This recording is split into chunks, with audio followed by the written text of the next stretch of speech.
Hey everybody, it's Jason Blaha here representing Jason Blaha Strength and Fitness, and today I thought I would chat with you guys a little bit about one of the most controversial and common topics right now, seed oils. But a quick reminder, if you guys will please click like down below, be greatly appreciated. If you're not subscribed or following, please do so, and if you'll be kind enough to drop me a comment down below, I'd appreciate it so much. All right, let's get over to this topic, and I have to put the disclaimer of but they are empty calories, because every time you bring this topic up, all the anti-seed oil people who are really, it's such a weird take, right? It is a completely weird, almost socio-political take, not in any way related to evidence or human biology. This whole seed oils do this or that. It's like you have no evidence of it, and it's not like the studies haven't been funded to check. But doesn't mean I'm promoting them. And I think there's the point people miss, when these topics come up.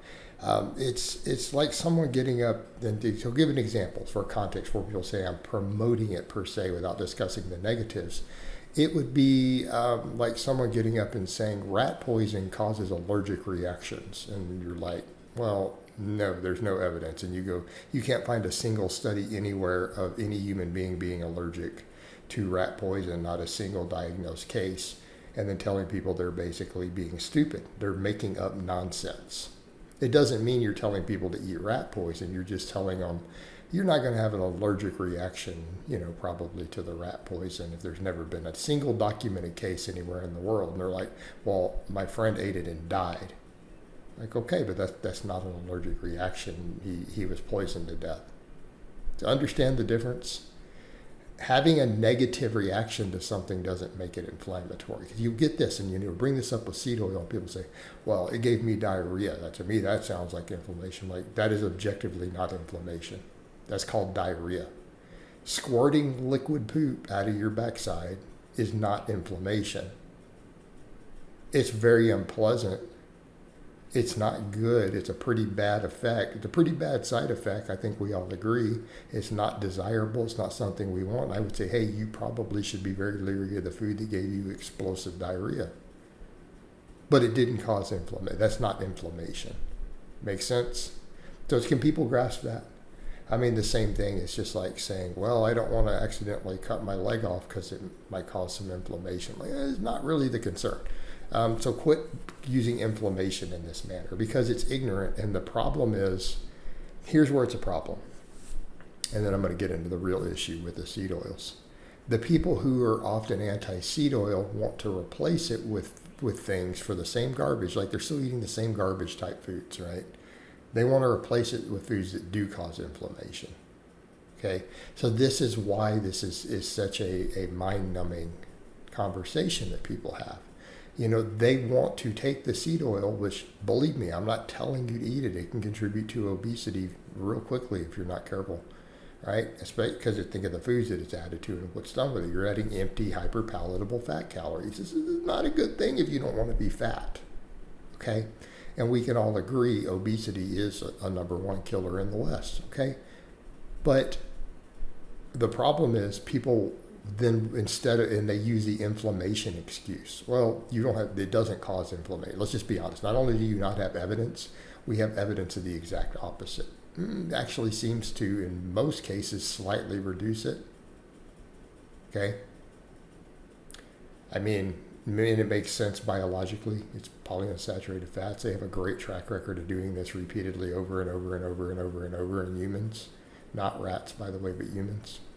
So it kind of makes sense that even a damaged, refined form of it it's still a polyunsaturated fat. You're still going to get some mild anti-inflammatory effects. It's just the nature of the fats. Now, the problem is that people want to replace it with stuff that actually does cause inflammation. And that's the irony. Okay? That's the irony of it, is that they're literally making up the inflammation thing and then downplaying the fact that the foods they want to replace it with, butter, beef tallow, stuff like that, right? These fairly refined, concentrated saturated fats, absolutely 100% cause inflammation. Like, this isn't even in question. This is why this is a silly conversation that people are having. Now, and they also cause the same fat gain. Like you're still going to get fat from this. Quit eating French fries. Okay, let's come over to the point. So, let's be realistic here. If you don't want to be fat and have all sorts of problems in your body, maybe you should stop frying your foods in fats and oils. Maybe you should quit adding extra fats to all your stuff that you don't need. Maybe your fats should come from whole foods, right? Avocados, nuts, seeds, even to some extent eggs and red meat. But again, keep the saturated fat moderated, dependent upon the source, and don't eat any refined ones, right? Things like butter, coconut oil, beef tallow. This is garbage, right? Bacon, this is garbage, But a little bit of steak, bit of sirloin every day is certainly not going to hurt you, right? I think we all understand this, right? Hopefully everyone's on board there. If you look at data, no one's blaming leaner cuts of red meat are not causing problems. No one thinks they are. The really fatty cuts are. The concentrated fat is. But let's come over to the other problem. So where are seed oils a problem? Well, they can add hyperpalatability. Their fat calories. What do we store? We don't store carbohydrates as fat to a significant degree as humans. We don't store protein ever. We store dietary fat as body fat.